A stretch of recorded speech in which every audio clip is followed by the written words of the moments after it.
Now, as I mentioned earlier in the show, we've got Shane McGrath, former Tipperary captain and All-Ireland winner, with us. Shane, you were doing commentary on RTE yesterday for the Waterford Clare match. Not the thriller that we were hoping for, but there was lots of interesting things in it all the same, wasn't there? There was, Mick, yeah. It wasn't a thriller, no, and it kind of had a opening of a feel about it there, kind of challenge match thing in the second half especially, but like there was lots of interesting things. I suppose what was one of the standout things for me, like a lot of people were saying maybe the art of defending was kind of gone, Mick, with the amount of scores going on to the game and everything. I tell you, I Clare really brought that back yesterday, and they brought it back in spades, so much to the degree where if you look at even the match, there was a stage where I think it was Shane Bennett got so frustrated with Clare constantly swarming him, and Clare's platform was set up on their half back line. So what they were doing, Mick, was they'd have 5 guys across the half back line, which allowed John Conlon to have one of the best games he's ever had for Clare. But Shane Bennett got so frustrated with that constant swarm that he actually just dropped the ball. I think it was at Rory Hayes' ankles and just let fly. And for me, that's a sign of a guy who's frustrated with, like, I cannot get on a ball here because of the amount of tackling and the amount of swarming they're doing. And Clare brought that in spades. And what I suppose, Mick, you see yourself and like all the lads would see, what we're used to Waterford for under Liam Cahill is ferocious work rate first and foremost. And they were, as he said himself, they were as flat as pancakes yesterday. They were just dead. And you know what? In the final quarter, when they actually started working hard and brought on lads off the bench, they outscored Clare 9-4. But I was just looking through it there. Actually, 5 of the 9 points came from turning over Clare. So I suppose that's something for Liam Cahill to work on. But again, we just didn't see it. And I think that's something that the Waterford guys really need to work on. Just getting back to that culture of we work, we win kind of thing. Like, yeah, it's funny you mentioned about the kind of losing the thing. It was one of the Bennetts. It might have been Stephen. There was a point in the first half where he was just being harried and hassled and decided, what am I going to do here? And just threw himself head first into one of the Clare players and randomly got a free for it. But you kind of sense to yourself that was a good moment for Clare, weirdly, even though Waterford scored from it, because you're thinking there's nothing they can do here. They're just so frustrated. But why do Waterford now? Look, the last 5 minutes might give them that catalyst to go ahead. They've got a qualifier route that isn't too bad this year for the team in the first round of the Munster Championship anyway. Why do Waterford do this seemingly every couple of years? Because we know all the talent they have. I think after all of the games this week, we have to wipe off everything we've seen in the league. We knew it at the time, but we wouldn't fully admit it to ourselves that it was borderline pre-season friendlies. But Waterford had their great year last year, 2 bad ones before that, a great one before that. They just seem to do this, and you knew after 10 minutes yesterday that they weren't at the races. Yeah, I say this, about the league, right?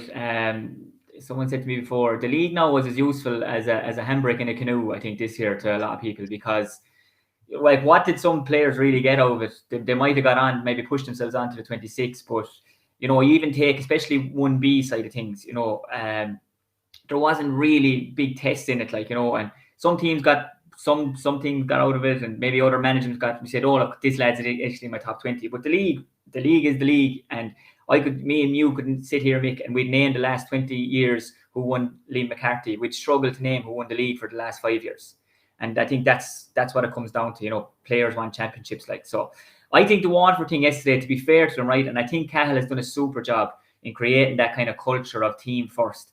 They only had 7 of their teams starting yesterday that started the All-Ireland final last year, and that's a killer for anyone. And you think about the guys who are missing. Stephen O'Keefe is taking the year out. Tadhg de Burka is injured. And Tadhg de Burka is the best in the country at cutting off space. And that's where Waterford fell down yesterday. They didn't cut off the space in front of Tony Kelly. And to be fair to Caleb Lyons, it was hard going on him because there was 40 yards always in front of him. And Iarla Daly he just doesn't have that reading of the game that Tadhg de Burka has. Tadhg de Burka would have been over back there because he's so used to playing at Mick, and he just didn't have the reading of the game. And Jamie Barnes' loss was massive in midfield because the link he creates between going forward, takes watching, but he's a massive between the two of them. And while the lads worked harder yesterday in Austin Gleeson and Darran Lyons is just not the same as Jamie Barnes. And in fairness to Austin now, 4 points from play, but look, I think that's massive as well. I mean, any team that was missing 8 players from their starting team, All-Ireland final, Mick, it's going to be hard going to get a win, like.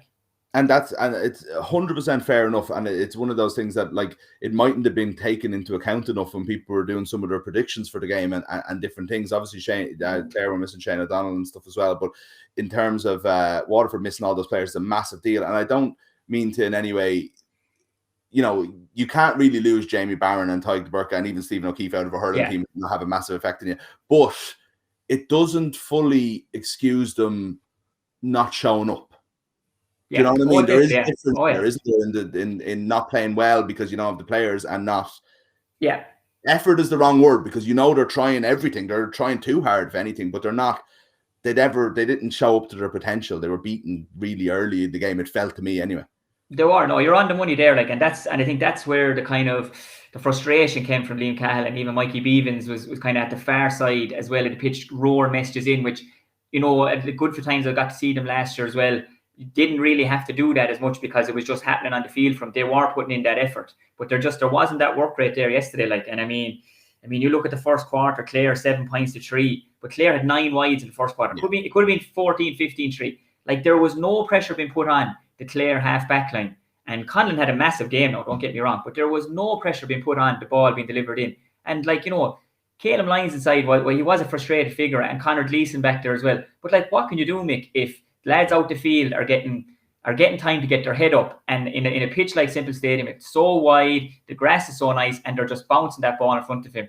And I think that's where the frustration from Cahill came, and that was fairly evident, you know, that from the even the substitutions he was making, like, you know, he was looking at guys, and I tell you, look, Liam Cahill, he'd be very well known in Tip and in Waterford, like, you know, that he has a way of doing things, and if you're not willing to work hard or put it in, you're not going to stay in the field, and that didn't happen yesterday. But I suppose whereas last year they might have had stronger guys to bring in, they might have had as strong as guys to bring in today or bring in yesterday. So, you know, that's where the frustration came. But look, I think the last quarter will give him a bit of hope going forward to next day, get bodies back. And you know what, Mick? I think they'll get a good run into qualifiers. Yeah. They're way better than whoever lost in Leinster over the weekend, to put it like that. Yeah. And they'll get a run. I do feel that they will feature quarterfinal stage at least, and probably back into a semi-final again. Like, exactly, if they can get it back together, which they didn't do in 2018 and 2019 with insanely tough Munster Championship group stages, it never got a chance to do it. Yeah. But they still could have a part to play. Look, Shane, cards on the table here. I'm a Clare man, and despite the Dublin accent, I wore white and started to talk about Waterford to hide my bias. But talking to people yesterday at in Clare, the overwhelming sense is, you said beforehand we lose Shane O'Donnell, go out and beat Waterford by 4 points and go on, you'd be delighted with things. But people were disappointed after the performance. They thought that there was a chance there for Clare to put down a real marker to hammer Waterford really, and they were wasteful at times. Yeah. And they had some good performances. Tony Kelly there obviously played very well, scored some lovely scores from play, but the shooting from out the pitch, 22 wides is an insane number, the same amount of points as they got in the game. 122 wouldn't have beat. I would have just about beat Antrim at the weekend and wouldn't have beat Laois. I know they're different games, and that's the silly way of looking at it, but just it's not a good score these days. There's two fields of thought. The Clare fans are all negative about it and it's terrible. And then I've heard other analysts say, do you know what? The fact that they're getting those amount of chances, wides isn't the symptom. It's just what happens on a day. Do you know what I mean? Which camp would you fall into? I'm in the camp of, if you don't shoot, you don't score. And I think there was up around 90 scoring chances yesterday. And I think Clare maybe had 49 of them. So that just shows me the dominance they have. I put it like this: I was talking to someone coming out of Semple Stadium yesterday, Mick, and they said to me that was a 4-point hammering.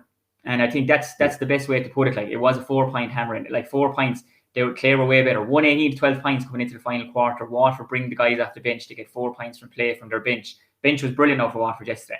But Clare were way by far the better team in every asset of the field. Their work rate and everything. David Reedy, like, for an example, there's a guy who's really enjoying his hurling there. Like, I worked with him there in LIT. I was involved with Fitzgibbon a couple of years ago. Wasn't enjoying his hurling a couple of years ago. Was thought it was too much of a job nearly to go play hurling. Now he's enjoying his hurling, is relishing it. Gets 2 points for play. Aidan McCarthy, didn't see much of him for the last couple of years. 3 points for play yesterday. Cullum Galvin is back, sitting deep, getting that, spraying that ball around. David McInerney comes on yesterday as a blood sub and then comes into the fray. Got on the world of ball there at the far side from where we were, like, and looked really good on the ball. So, I mean, Clare are going into this in a really good place. And, like Tip and Clare, I think I was talking to John Conlon briefly after the match yesterday, and one of the last times Tip would have played Clare in the Gaelic grounds. Now, we played him in 2011, but one of the time before that was 2009 Munster semi-final, and that was John Conlon's debut.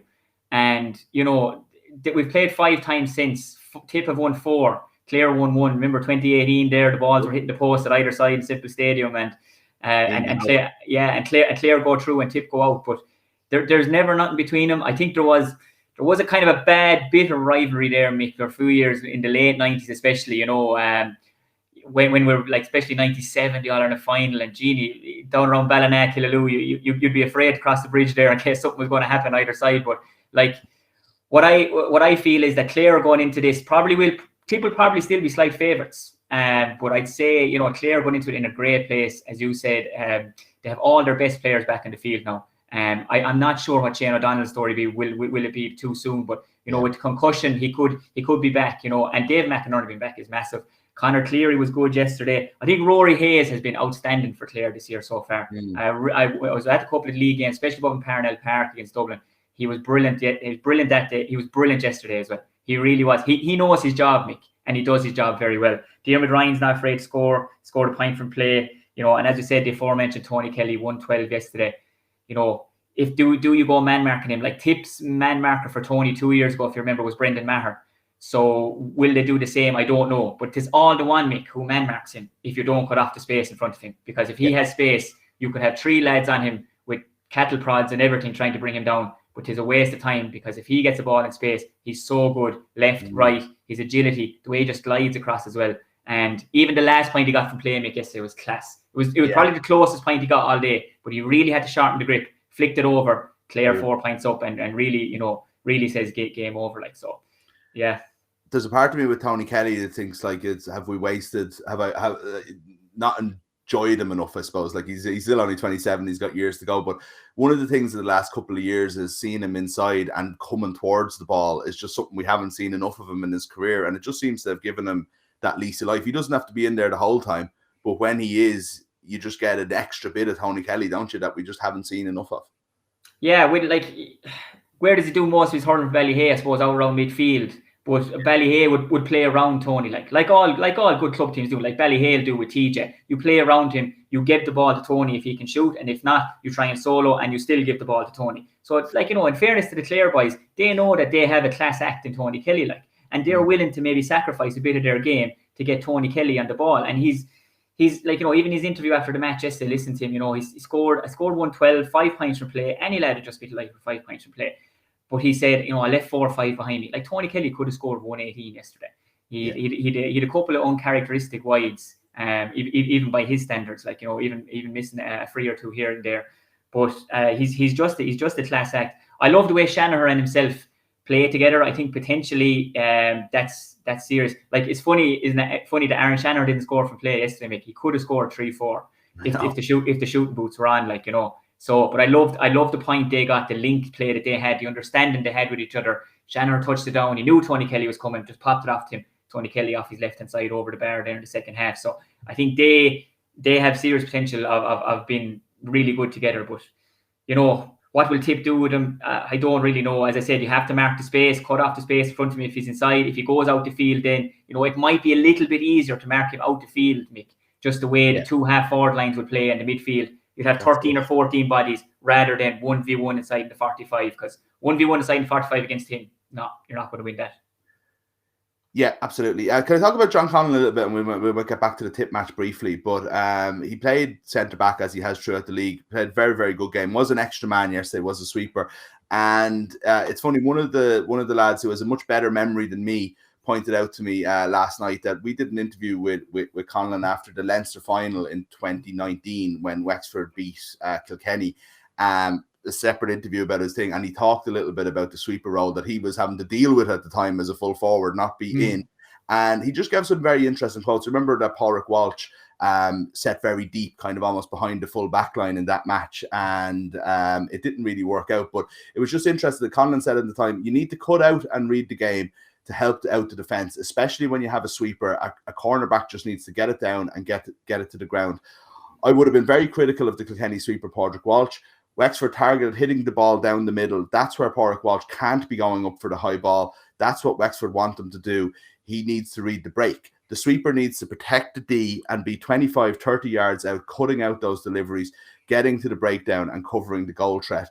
He was too deep. He was nearly in behind alongside the full back. You must be the man sitting 5-10 yards in front of him, cutting it out or getting the break. And that was him speaking on the 1st of July 2019 to Balls.ie.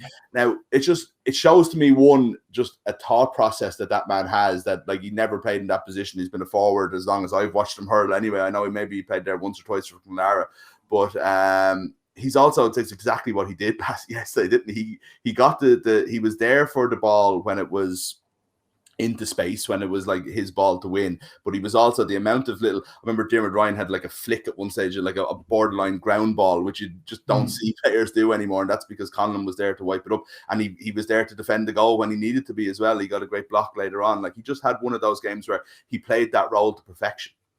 He did, right? But I would agree with what you're saying. I thought he did it very well. I thought all the players around him allowed him to do that as well. Like, if you think about it, right? Yeah. I was just going through stats there, okay? Look, Waterford would have went long 21 times with their puck-ups. So long being maybe going past the 65 midfield. They won 7 of them. So 7 out of 21. It's not a great return. Whereas Clare would have went long 20 times, they would have won 12 of them. So they had more ball winners to go along. But why was that? And for me, from being there, Mick, it was this, like, Diarmuid Ryan, John Conlon and Paddy Fitz are their half-back line. Colm Galvin is sitting deep. Cathal Malone and Ryan Taylor nearly play back in front of him for breaks. So John Conlon had 5 lads around him there yesterday that rarely he had to compete. Like, now, he made an unbelievable catch of a ball there in the first half.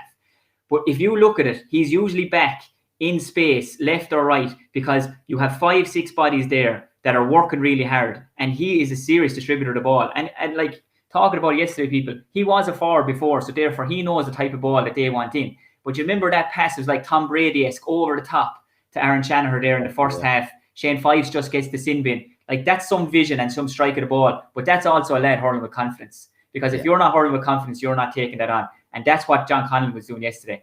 All-star form 2 years ago, up in the forwards. And I think he's hurling with the same confidence now as he was then, back centre back. I was actually with Clonlara for a year, and I talked to him yesterday after the match. I said, geez, we should have played you centre back all the time rather than playing him in the forwards, But like, he looked so at home there. But I think all the bodies around him really helped him as well. And again, Waterford not pressing. Waterford did not press him any time. Look at the amount of time John Conlon had in the ball. John Conlon knows he won't have the same time in the ball next week against Tip in the Gaelic grounds. But I'm sure he'll adapt, because he's a lovely striker of the ball. His vision is very good. And as we said, you can't beat the experience of actually being in there knowing this is the type of ball I'd like to get. And I think that's what made John Conlon, man of the match yesterday, like, really. Yeah.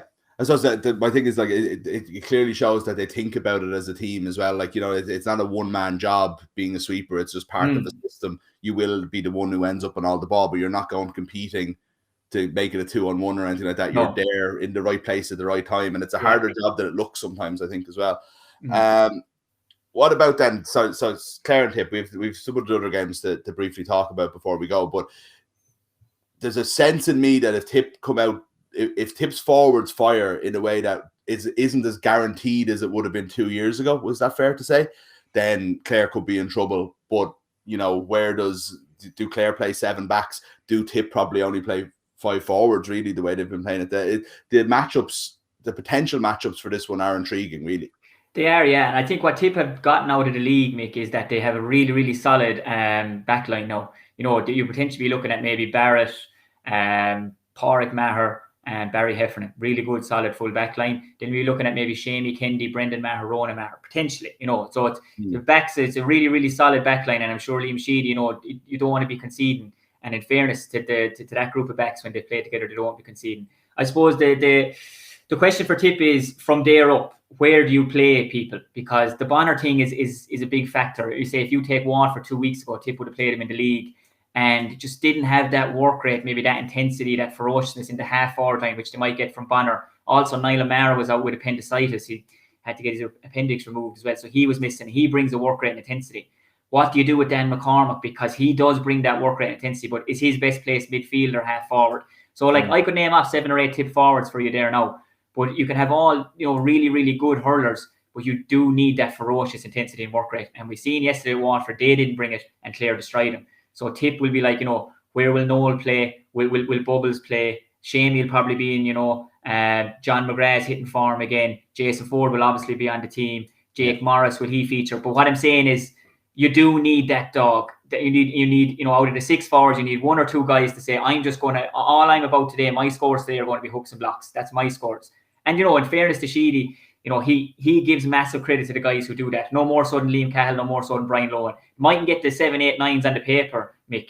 But then, if you come Tuesday night when you're watching video, the group will say, you were man of the match today because you got 6, 7, 8 hooks, blocks, and that helped other guys score. So I just think it'll be interesting the way Tip picked their team.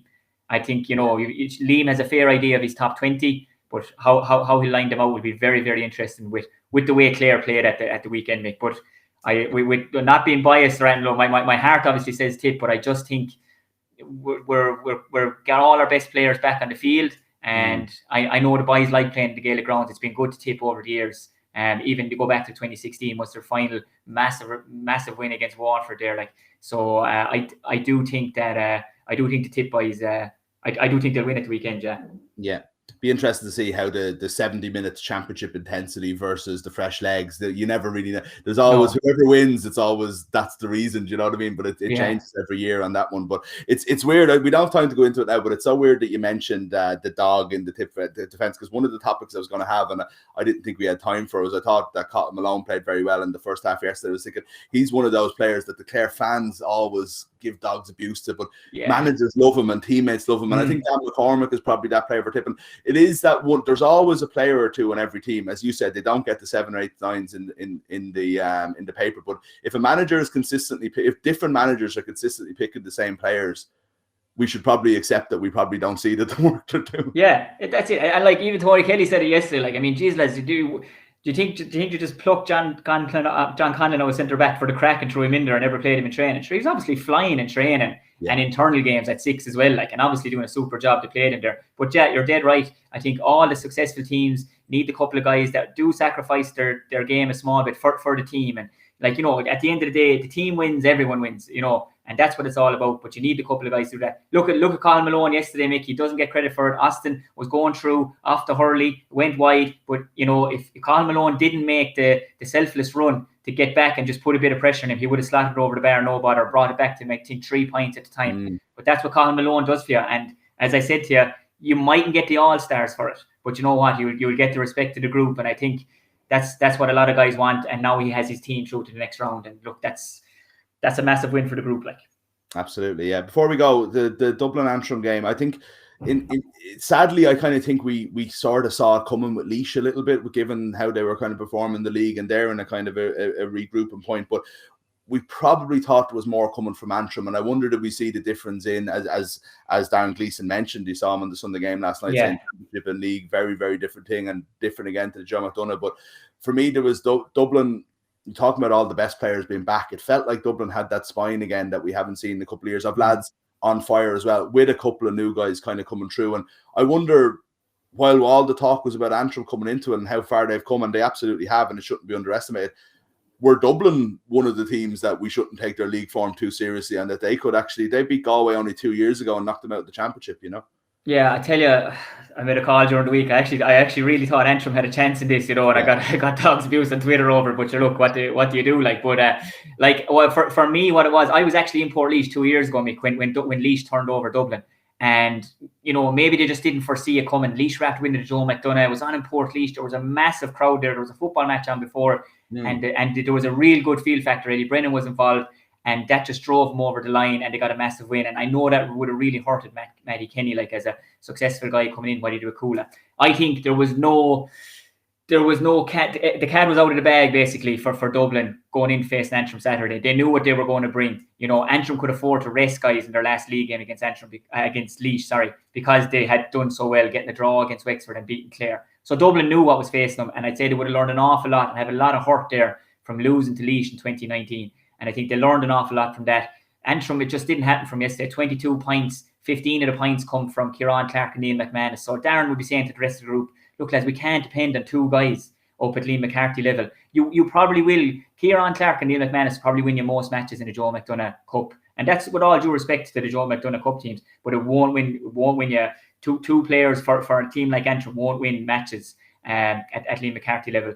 They were scoring averaging 25 points in the league, Mick. 22 yesterday, 9 or 10 of them are coming from frees. It just didn't happen from them. They were blown away. And as you said, Dublin, 331, they were a team sending out a message to everyone yesterday. Maybe a lot of people writing them off, saying that they weren't good enough. That Antrim could turn them over in Navan. They sent out a massive message yesterday. Regardless who they were playing, massive confidence for the group. And as you said, look at their spine of their team. Owen O'Donnell playing well, Liam Rush playing well. And for me, we all know Donald Burke is such a good striker of the ball, I think he was averaging something like 12 or 13 points a game. Again yesterday. But for me, one of the big guys for them, and Ronan Hayes playing really well. But Danny Sutcliffe is hurling some stuff at the moment. And he's catching the ball. If kids watch him or anyone watches him, he'll have the hurling this hand, he'll change it over, he'll snap it in the wrong hand. So hard to defend against, and he's so good at it. But he's a real leader for them. The amount of ball he's winning, throwing it off the guys. I think he popped up with 3 points himself yesterday. So he's enjoying his hurling as well, playing the best stuff we've probably seen him playing in a long time. And that's massive for a group like Dublin as well. So really good spine of a team, massive confidence going in.